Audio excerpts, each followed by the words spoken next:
Hello everyone, Tech Motorsports Eb here, and this clip is having to do with having a lot of comments about will I sell the kit to others. Originally, I had Dylan here, but looking through the videos and get ready to edit, it was all over the place, so I decided to redo it again. So just imagine Dylan being here. But anyways, so I've had a numerous people inquire about will I sell these kits. So originally I was started thinking about it, and then I tried to actually work on doing part of a jig and trying to get that started. But I'll be honest with you guys, I've just been so busy and trying to get this car done. I had the other E30 S65 as well that I was working on amongst all of the other cars that I had to do. So it just made it at that point. It just wasn't something that it was a priority. But as the videos go out, there has been more talk about, will I sell the kit. So I am working at doing that at this point. So what I'm going to go through is the kit itself, what it's going to include if I can get enough people to purchase the kit. So let me go ahead and grab my list and put my glasses on because I need to see and kind of go through what we've got. Okay, so as I stated, this is the E30 S65 DCT swap that I will be technically working on first. So one thing I want to clear up on this kit is not going to be a straightforward installation kit. There's going to be a lot of modifications that need to be done to the chassis to make this kit work. So one of the things that is going to end up that needs to be modified is going to be the engine rail, especially if you decide to run the AC compressor in the system. The right side, which is the the right side, passenger side, will have to have that engine rail cut down so the AC compressor can fit. The other thing is going to be the firewall clearance to the headers. That is one of the things that we end up doing, or I end up doing to this one, was instead of cutting the headers down and getting rid of the equal length headers, we decided to go into the firewall just to keep that the headers the same. It's an option. I did look into how much space is available. You can alleviate a lot of that space, but I think there's still going to have to be modifications to the lower section of the chassis to be able to get the headers and the rest of the head and transmission area on the tunnel. So the other thing is going to be the trans tunnel. There's a couple of areas in the trans tunnel that is going to have to be. There's the OEM brace where the transmission would bolt onto. That would have to be removed to give you more space, and that's and it's a tight fit in there, but it'll all work. So the other thing too is the what the kit's going to end up including. So I did take a quick little video of the car from underneath so you could kind of get a better idea. And throughout the video, I'm going to be putting pictures up that I took from still shots and pictures that I had that I'm going to put up there so you kind of get a better look. Because I know, unfortunately, I just didn't know. I did not take that many pictures of this one. Like the first one I did, I took a bunch of pictures of just the components themselves. But this one, I just didn't. And I know the reason why. I was just trying to get it done. So like I said, throughout the video, there's going to be pictures going up and such. So what the kit is going to include is going to be the cross member, the engine mount, engine brackets, and then it's going to be the transmission bracket and then the transmission cross member. Okay, on the cross member itself, it's also going to have, unless otherwise specified, is going to have the E30 sway bar mounting brackets or mounting section on front of the cross member instead of the OEM location which is in the rear of the cross member. It's also going to have the bracket that I'm going to build for the hem joint for the steering column to stabilize the actual column itself, and not the column, but the shaft. So at one point, I had one of those hem joints or hemi joints, and there was still a little movement in the joints. So I ended up adding another one, which is welded onto the cross member.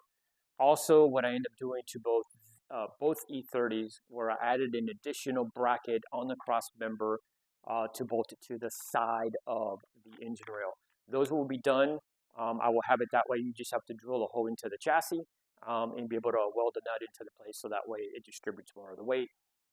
Looking at the engines that came in the car and also the engine that's being installed, I felt more comfortable adding an additional bolting mechanism, so that way those smaller bolts don't take a lot of the brunt of the weight and the torque and stuff like that. Now, the mounts and the way I built this kit is I had to take a bunch of stuff in consideration. This is not a designated track car or anything. It's more of a weekend car. So I was trying to keep the height, the ground clearance in check, and also clearance for the hood, and also clearance in the tunnel. All those three items pretty much came in effect on how I built the engine mounts. So right now, the S65 plenum on top, it is, I kid you not, probably 1/8 of an inch or roundabouts between the actual metal portion of the hood to that plenum. So if you have any padding, anything in there that's OEM, it may rub a little bit, or you have to just cut that one section out and have to deal with it. So on this car, we did have it, but it was all falling apart, so I'm not going to reinstall it. So the ground clearance, I have one other item that I'll touch base a little bit later on that. The ground clearance was a big thing. I wanted to make sure the engine was as high off the ground as possible, but you can only go so high because of the hood, and also try to create, it seemed like the further back I was able to go with the engine install, the higher I was able to get it off the ground. So that then gave, in the position that it's in, gave pretty good room for a radiator, and I used an E90, E92 radiator, but the electric fan that is from the E90, E92 will not fit with this bracket. You'll have to end up using an aftermarket thinner electric fan. This one has it. Once it's installed, there's really good amount of room in there to do some maintenance and stuff like that.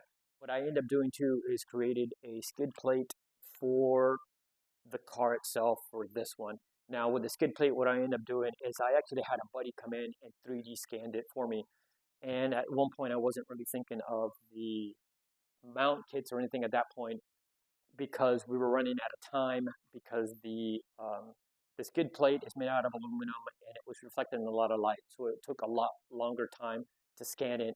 We ran out of time because we were gonna try to do the engine mounts to see if we can make anything happen with the 3D scanner. So let me just touch base on the skid plate real quick. Here's the skid plate, and the reason for the skid plate was just the ground clearance itself. I'd rather something get hit here than actually hit the oil pans and stuff.